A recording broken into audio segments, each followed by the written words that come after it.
on.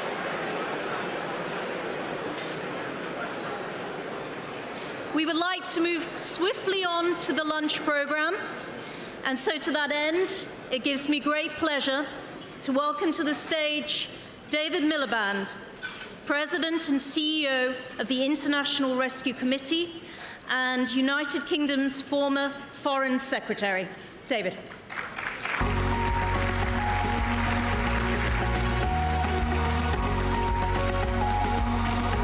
Thank you very much, and good afternoon, everyone. It's really nice to be back in London. I've just had 2 days in Germany and Munich, and I'm looking forward to talking about the new Europe. And when I look at the lead, follow, or step aside, it's not too difficult to know who is stepping aside, I'm sorry to say. And we're going to have a good chance to talk about Brexit and the way the new Europe is being built.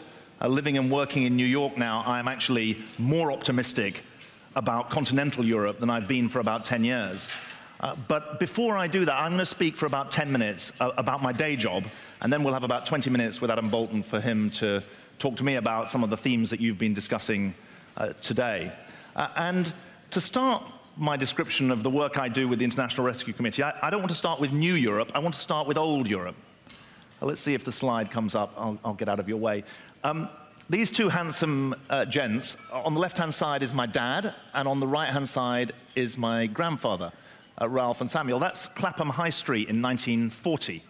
They were Jewish refugees from Belgium, and they left Belgium the day that the Nazis invaded.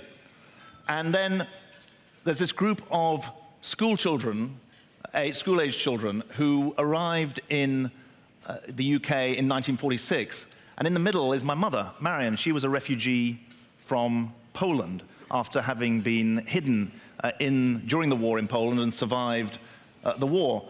And it's partly that history that drew me to work for these people. These are Rohingya Muslims. They're people who've been driven from their homes in Myanmar, in Burma. And I now run an organization called the International Rescue Committee, which was founded by Albert Einstein in 1933 in New York to rescue Jews from Europe. Today, we're a global humanitarian charity with offices in 196 field sites in 30 war-torn countries, countries that are in the war. We've got 1,000 employees in Syria, countries that are hosting refugees, the neighboring states, countries like Jordan and Lebanon, Kenya and Ethiopia. Refugee transit routes, we have a team of 130 inside Libya. And then finally, for the lucky refugees who make it to the West, we run refugee resettlement services around the US in 26 US cities, or we do at the moment, and until President Trump manages to strangle the program completely, which is something I'm going to come back to today. And what I want to just do is talk a bit about the global refugee crisis, what it is, then talk about the resolution of that crisis, because the truth is that the biggest enemy we face is that deadening sense that there are no solutions to the refugee crisis, that it can't be managed.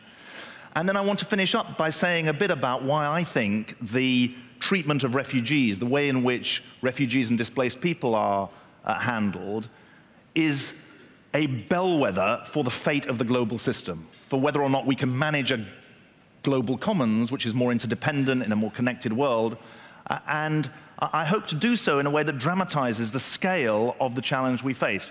1 in every 110 people on the planet has been displaced from their homes by conflict or persecution, like these Rohingya Muslims. That's 65 million people in total. About 25 million are refugees. That means they've crossed the border from one state to another.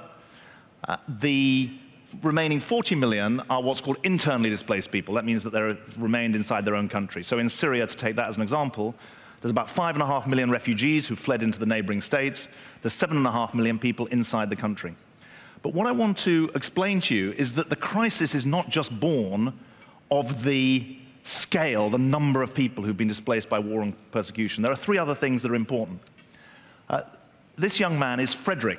He's from Burundi, and I met him in Tanzania, where he'd fled. It was the second time he'd been driven out by the Burundian civil war.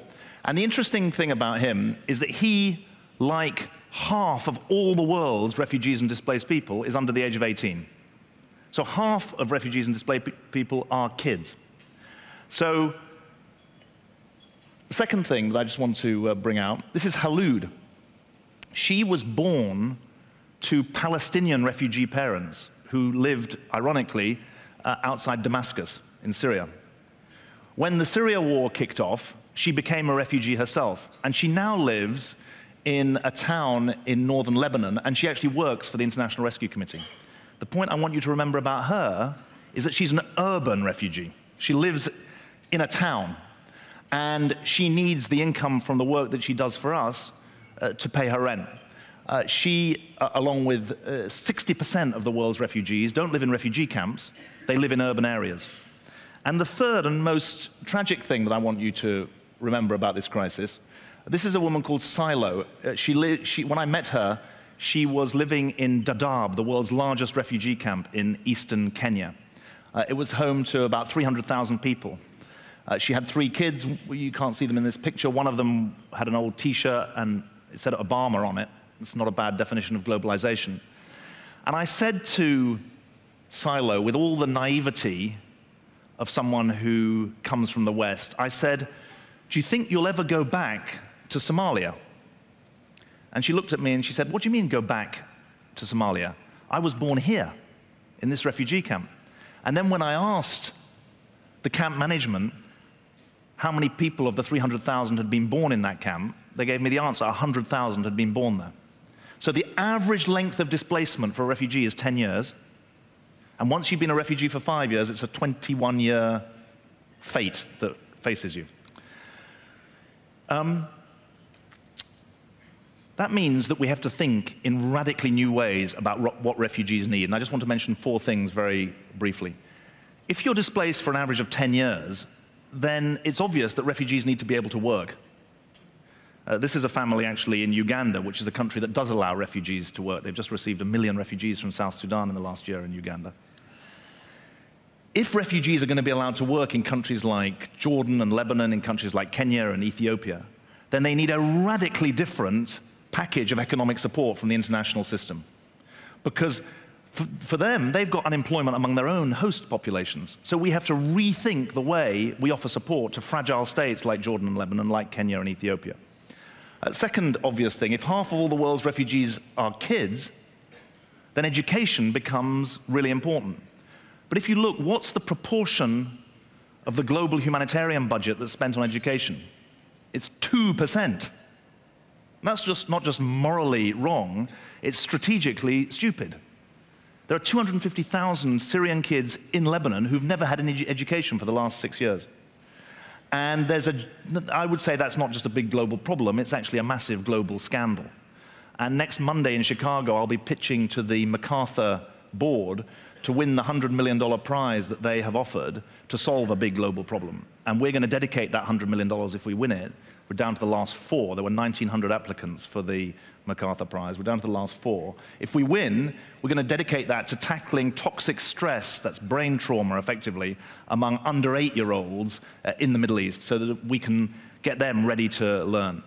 Third thing that families like this need, it's obvious really, what do refugees and displaced people lack more than anything else? They lack cash.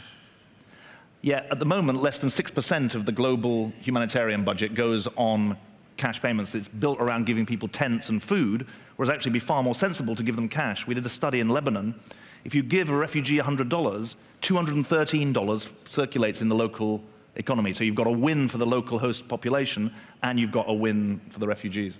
And the fourth thing that we have to defend is the following: refugee resettlement into Western countries. The US has traditionally taken about 90,000 refugees a year. President Trump has reduced that down to 45,000 maximum. Our latest study shows that there'll be only about 15,000 refugees who are allowed in. UK, only about 4,000 or 5,000 refugees allowed in every year. And the reason that's important is not just the substantive value that it offers to those who do get the chance of resettlement, it's also the symbolic stand that Western countries take when they take in refugees with countries that are hosting them, countries like Kenya and Ethiopia, like Lebanon and Jordan. So my argument is that those that 4-part policy agenda, if deployed properly, would make this refugee crisis manageable rather than insoluble. And I've tried to talk about this in a new book that I've written that's available from all good bookshops. I'm learned in America that if you're shy, then you can't get anywhere. So an audience of 300 or 400 people, you've got to be willing. I've learned something else as well. Because I'm British, I don't like talking about money, but having lived in New York for 4 years, it comes naturally now to say that every copy you buy, £1 goes to the IRC. But I just want to end by saying a little bit about why I think this issue has wider relevance than simply being a policy problem out there on its own that a few charities work at. And it's the following argument, that actually the work of rescue is not just about rescuing refugees whose lives have been shattered by conflict and persecution. It's also about rescuing the values that for the last 70 years have defined what the West stood for in the international system. The reason that refugees have rights goes back to 1941, to a meeting of Franklin Roosevelt and Winston Churchill in Newfoundland. It was 4 months before the US entered the war. And they issued something called the Atlantic Charter. And it wasn't a charter for how to win the war, it was a charter for what kind of peace would be built afterwards. And it's from the Atlantic Charter that we got the UN Declaration of Human Rights. It's from the UN Declaration on Human Rights that refugees have any rights at all. And what was recognized in those charters was that the hosting of refugees and the support for refugees was a global public good that needed to be organized and maintained with proper rights for refugees and proper responsibilities for the states concerned. 160, 170 countries are now signatories to that refugee convention. And what strikes me is that when we trash the rights of refugees, or when the rights of refugees are trashed, we're actually trashing our own history in the Western world. We're trashing our own strategic position, because although the UN Charter was signed by democracies and dictatorships, by capitalist countries and communist countries, they all signed up to the idea that individuals should have inalienable rights that would be defended by the international system. And by trashing the rights of refugees, we actually undermine the very position of Western countries in the international system. So as you think about the massive issues that you're all dealing with, about how you think about making globalization fairer, making globalization more secure, making globalization more sustainable, my argument is that if we can't do it for the most vulnerable people in the world, who are the innocent victims of other people's wars, then we're not going to be able to do it for the rest of us. And if I've learned one thing in my 4 years as an NGO leader, it's this: political crisis does lead to humanitarian crisis. But untended humanitarian crisis leads to political instability. And if you look at what's happened in Europe over the last 5 or 6 years, you can see the proof of that. Thank you very much indeed.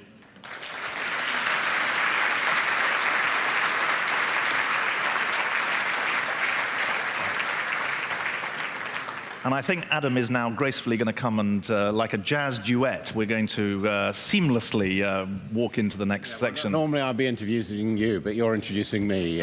Sorry, Good afternoon, everybody. It's very nice to be here. We're going to sit down in just a moment, and I will be returning. This, by the way, is the British edition of the book with an orange cover, and it will be available for purchase and a donation to the International Rescue Committee after our session here. Now, we're going to talk about those matters in a moment, but I do want to cut to the chase of contemporary politics. Brexit, should it be stopped? Definitely. It's the biggest act of national self-harm that this country has ever done. Now, it can only be stopped, though, having been started by a decision of the people, it can only be stopped by a decision of the people. But I am truly worried about the fate of my own country on the back of this decision. Obviously, I live in New York, but I'm a British citizen, and I look at the economic, social, and political harm of this decision. And I would just make the following point about the last 24 hours, where people seem surprised by the chaos that has engulfed the government's negotiating strategy.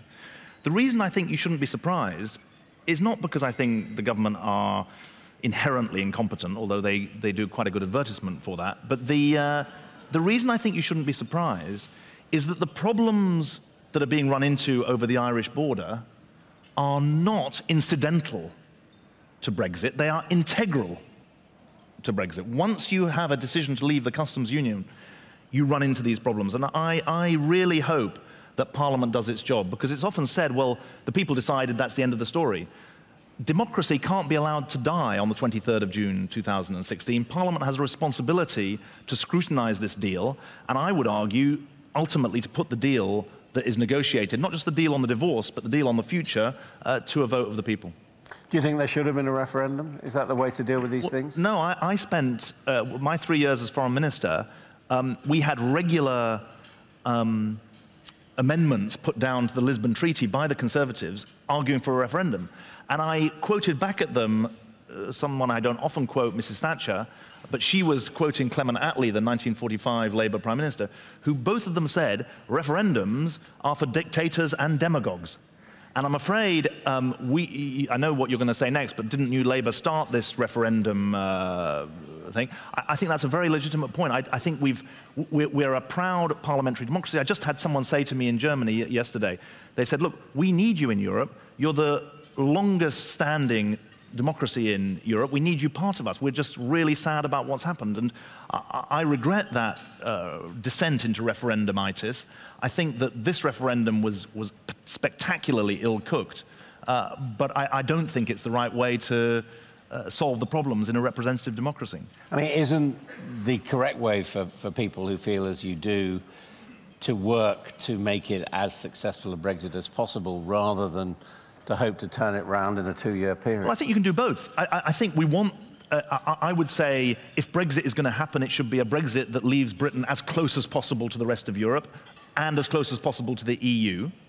But I also am entitled, I think, to say that when the reality of Brexit becomes clear, when the deal is actually done about what our future trading arrangements and other links are going to be, people should be able to have their say. I think you can argue for both. My own very, very sad view, or sad conclusion, is that there is no such thing as soft Brexit. There is slow Brexit, but there is not soft Brexit. The only Brexit on offer is a hard Brexit, not because continental Europeans want to rub our noses in it. I don't think they do particularly. But, I mean, soft Brexit would generally be defined as staying on the same terms in terms of trade, the single market, the customs union, and therefore having the freedom of movement of people and standing by some of the European Court of Justice. I mean, that surely is on offer, isn't it? That isn't, or is it? Is on offer. Well, it's far from clear that that's on offer. I mean, first of all, I would have favoured a negotiating strategy which started by the day after the referendum, the government saying, look, there's a safe harbour of the European Economic Area, and before we trigger Article 50, we're going to make absolutely clear where we're going to end up. Because I was in office when we brought through the Lisbon Treaty that had Article 50. And never in my wildest dreams did I think a country would trigger Article 50, set the clock ticking on departure, before it knew exactly where it wanted to end up. But that's the stupidity of what we've done. Now, what's happened in the interim is that there are plenty of Norwegians saying, well, hang on, it's not clear that you'd be welcome in the European Economic Area. There's all sorts of difficult issues that are associated with that. So my fear is that the politics of the Conservative Party make a soft Brexit impossible. So we're doomed to hard Brexit.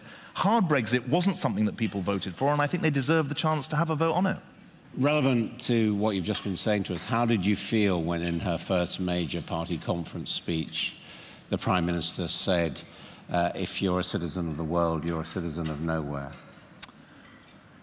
Well, I really felt that she was wrong. I mean, that's the simplest way of putting it. That, because and she was wrong in two senses. I think that you can stand up for universal human rights, if that's what would be the example of what a citizen of the world stands up for, while being patriotically British or German or Irish or anything, or French or anything else. I mean, you are a citizen of the world, aren't you? Well, no, I'm a citizen of Britain, actually. The world doesn't give you a passport. Britain gives me a passport. And so if it was meant to be a term of abuse, I think it was wrong. But I would also say, why demonize the fact that the world has become more interconnected, that people are living and working in different countries? That should be a great thing about the modern world. It doesn't. My favorite poem is a poem called Roots and Wings. And I don't believe that the wings that allow you to see and understand the world undermine your roots. If anything, the phrase "absence makes the heart grow fonder" shows that you don't lose your roots. And I don't think that I felt it was a better soundbite than it was a philosophy. But the problem is many people felt that they were getting poorer, and we know that in both the United States and in this country, incomes have not risen significantly for a decade at least, and they felt threatened that globalization meant that jobs were being exported and people were coming in from abroad to take what jobs and opportunities there were in this country. Yeah. What's the answer? Well, the answer is to make globalization fairer, more equitable, more secure and more sustainable. And that's easier said than done, but that is far better than thinking that deglobalization is the right way forward. Look, the fact that trade adjustment has been far less invested than trade agreements is not a requirement of the global system, it's a political choice. The fact that the squeeze on middle-class wages has been going on, that inequality has reached these extraordinary levels. In the US, the average CEO is now paid 274 times that of the average worker in a company. That's not required by globalization. Now, there were some policy choices where we made a mistake. When we were in government, we should have had a transitional arrangement for the entry of the 8 European countries into the European Union's labour market after 2004. But those are political choices. I mean, to be even more provocative about it, the problem in the world today is not that international institutions are too strong, it's that they're too weak. The problem with the refugee crisis is not that Europe has too strong a degree of coordination, it has too little. The problem in energy policy in Europe is not that the European Union is too strong, it's too weak. And the problems that the UN has in peacekeeping and elsewhere are not that it's too strong, but it's too weak. Yeah. It's too weak for the phase of globalization that we have that we've undertaken. Yeah, the government here, as we've talked about, and the government in the US are in the process of de-emphasizing their commitment to international organizations. I mean, who do you think is worse, the British government or the Trump administration? Well, the Trump administration has made 3 or 4 decisions that I think are very dangerous, really. I mean, some of them are about the nuclear deal with Iran. Some of them are about the withdrawal from the Paris Agreement. But also, one more relevant to the world, maybe of this audience, the decision to withdraw from the TPP, the Trans-Pacific Partnership, has long-term consequences because politics abhors a vacuum. And the politics now of the Far East or the politics of Asia, really, is now structured around China as a pole of economic organization. And I think that it's very, very... it's unbalancing for the world to have what I see as the global anchor, which is the US economy and politics, really being pulled out. There's a small example. On Friday, the US decided to withdraw from something called the UN Migration Compact. I mean, actually, the UN Migration Compact is a totally voluntary discussion forum, and they've withdrawn from it. And that is deglobalization, and that is dangerous, in my view. Do you see Donald Trump being there a long time? Well, I see him being there certainly for another 3 years, and I think that, obviously my predictions are perfect. I mean, I got Brexit wrong, I got Trump wrong, and I got the British general election wrong. So you can trust everything I say. You're not the only one. Thank you. But I think he's there for the next 3 years, and obviously it would be stupid to rule him out from being re-elected. He's coined, or he's cornered, a market in a politics of grievance that has a lot of sway. I mean, his solution is build a wall, as we know. What? Build a wall. We've also got walls and fences going up in Eastern Europe. And of course, we have a wall in Israel-Palestine as well. I mean, look, the second half of the 20th century was defined by the call, Mr. Gorbachev, tear down that wall. And it would be a terrible irony if the first half of the 21st century is defined by the building of walls. Now, but it is, isn't it? Well, hang on, there's an interesting thing, though. I was in America at the time of the election, and then the wall thing started, and I said to the Democrats, I said, well, is there a wall at the moment? And they said, oh, yeah, we've got a wall. We've got 650 miles of wall at the moment.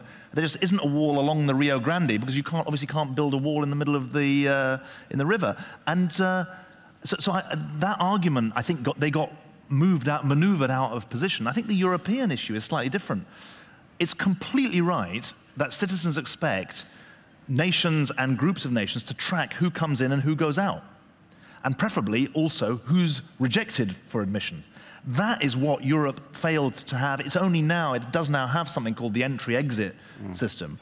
And I think that the call, quote-unquote, control our borders, manage our borders, is a perfectly legitimate thing to say, to manage the borders. And I think the European situation has been exacerbated by the fact that in 2013 and 2014, the refugee crisis was beginning to rage, but the whole of European attention was on the Russia invasion of Ukraine and on the Euro crisis. And so Europe is now playing catch-up. It's doing the right things, but it's still having to deal with an enormous backlog. I mean, why are you so optimistic about continental Europe? As you say, you've got extremist governments in Hungary and Poland. You've got the French people rejecting the two mainstream parties in the election of Macron. You've got the Germans unable to form a government. You've got Italy paralyzed. I mean, why are you so optimistic? Yeah, nice to be back. Look, I'm optimistic for... I didn't even mention Spain either. For two reasons, really. One is I think that the European economy is now got a serious prospect of getting to 2% growth, which is not massive, but is in a completely different space than 1% growth. So I think that the economic change is real. And secondly, and more importantly, notwithstanding the problems in Germany with forming a government, I actually think that there will be a Franco-German, a renewal of the Franco-German motor. I do think that the French people chose But that's because Britain isn't going to be there. They chose hope, fundamentally. Well, I think, actually, I mean, Europe will be stronger with Britain in it. I feel that very strongly. But we're not going to be in it. And I think that the sense of... This is something that really struck me in Brussels a month ago. In the middle of the Euro crisis, Europeans I talked to were fearful but not sad about the Greek crisis. They were fearful of the consequences of the Greek crisis, but they weren't particularly sad about it.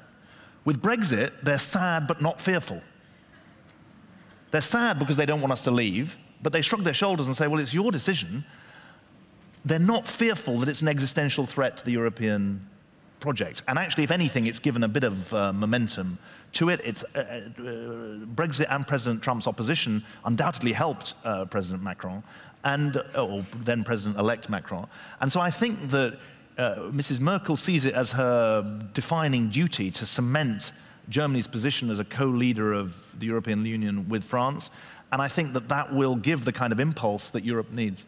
Now, what about you? Because I've never been at a public event with you where people haven't come up afterwards and say, why can't we have David Miliband as Prime Minister? No, that's... anyway, see, there's some here. The absence makes the heart grow fonder. All right. But where did it go wrong when you look back in terms of your political career? Well, I can pinpoint that pretty accurately, really. I mean, there was a certain Saturday in September 2010. That was the fact. Well, look, I think that essentially what happened is that we came into government in '97. We had real momentum.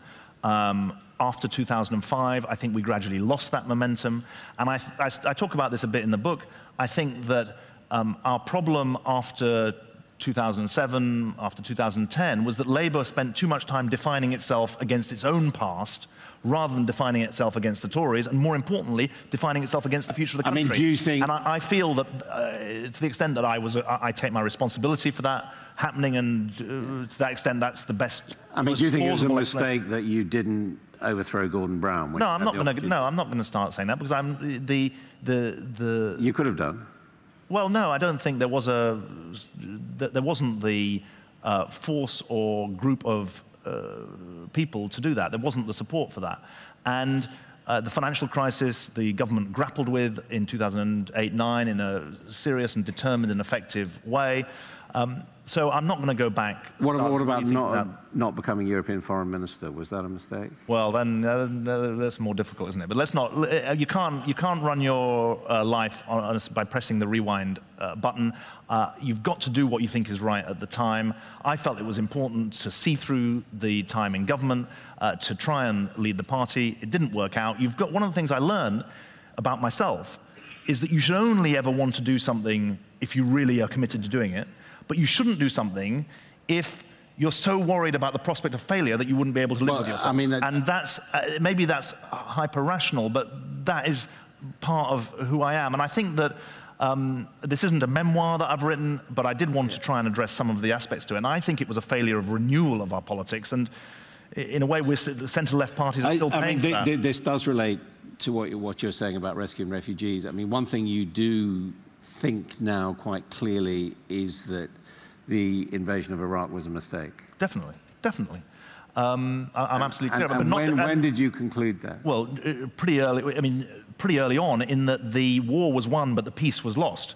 And so the war wasn't the bad thing. It was. Well, no. Let me just say that. First of all, there are two strategic errors at the heart of the decision to go to war in Iraq. One was the fact that the war in Afghanistan hadn't been concluded. The second was that the Iranians were massively strengthened. But there's also a very important point, which is that in good faith, and I completely reject all the people who want to say Tony Blair lied about it. I think that's rubbish. I think that what was true is he made a judgment, above all, about the weapons of mass destruction. And I did too. And we were wrong about the fact that there were weapons of mass destruction there. But even if there's a wider point, there's a weapons of mass destruction point, but there's a wider strategic point, which is that the geopolitics of the region were upended in a very damaging way. There's still this argument over what used to be called liberal interventionism, the use of force for what are seen to be beneficial humanitarian ends. Now, you're clearly in favour of intervention through the aid route. Is there still a case for the use of force to intervene in military terms? Well, I'm happy to answer the question the way you've posed it, which is a short answer, yes, there is. I still believe in the responsibility to protect, but I also have to be very careful because I've got 1,200 staff working for me in Syria. I've got people in the middle of war zones in Yemen and in Libya. And so I think the generic question that you've posed, which is, does diplomacy have more chance of success if it's backed by force, even if that force isn't in the end used? The question is undoubtedly yes. And I mean, Frederick the Great once said that diplomacy without arms is like music without instruments. And there's a danger that we end up with there are two dangers of imbalance in the global system at the moment. One is what I call, or what Richard Holbrooke actually called, the militarization of diplomacy. That every problem looks like it needs a military solution, and then you end up with a rush to war in a whole range of places. There are 4 world wars burning in the Middle East at the moment, and I was in Lebanon 4 weeks ago when the Prime Minister spirited himself away to Saudi Arabia, and there was, people are very, very nervous there. The equal and opposite danger is that there is essentially impunity for people to commit war crimes against their own people. I mean, 8 of our hospitals in Syria were bombed last year by the Russians and by the Syrian government.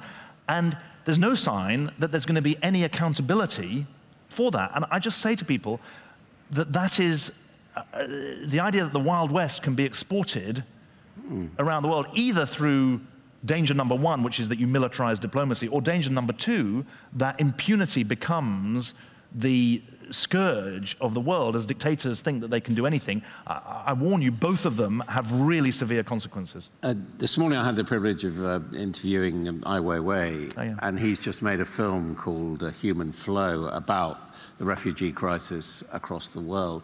And that film concludes with a rather grim statement that he feels that the flow of people around the world, the displacement of people around the world is going to be the story, if you like, of the 21st century. And the things that they cite in particular are social media, the relatively low cost of transport, and also the impact of globalization. I mean, do you, at International Rescue, do you believe that this is going to be with us for decades and decades to come?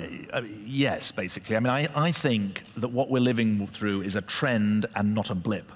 And I say that because the drivers of the refugee crisis, this is separate from economic migration. There are 250 million people in the world on the move for economic reasons. But completely separate from that, just the 65 million who are displaced by conflict and persecution. The drivers of that change are long-term, not short-term. Weak and fragile states that don't have the political systems to reconcile different political, ethnic, religious points of view. South Sudan is an example of that. Secondly, the weakness and division of the international political system, of which the withdrawal of the West is an important element. I see that as a long-term trend. And thirdly, frankly, one's got to be careful how one treads into this area, but tumult, division of a really fundamental kind within Muslim-majority countries about fundamental questions about the meaning of Islam and its engagement in global politics, in its meaning for accountable government, its relevance for people. And it is striking that, to that third point, that we were founded to rescue people from Europe. Probably 40 to 45% of our work is now in Muslim-majority countries. And so those three trends, if you accept that those are three fundamental big issues that are driving the global crisis, you can see that none of them are going to be resolved in the short term. And there's a fourth one coming, obviously, which is the climate crisis.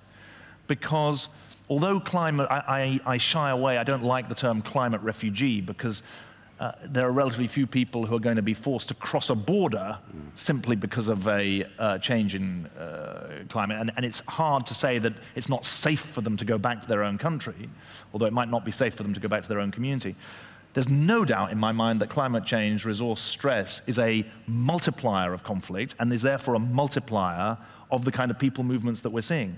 And the final question, what can we, the people in this room, what can we, should we do about these problems? Well, I think that there are 3 or 4 things. One is I really think it's important that people use their voice in their communities, in their countries, in their politics, around their kitchen tables to speak up for these most vulnerable of the world's people.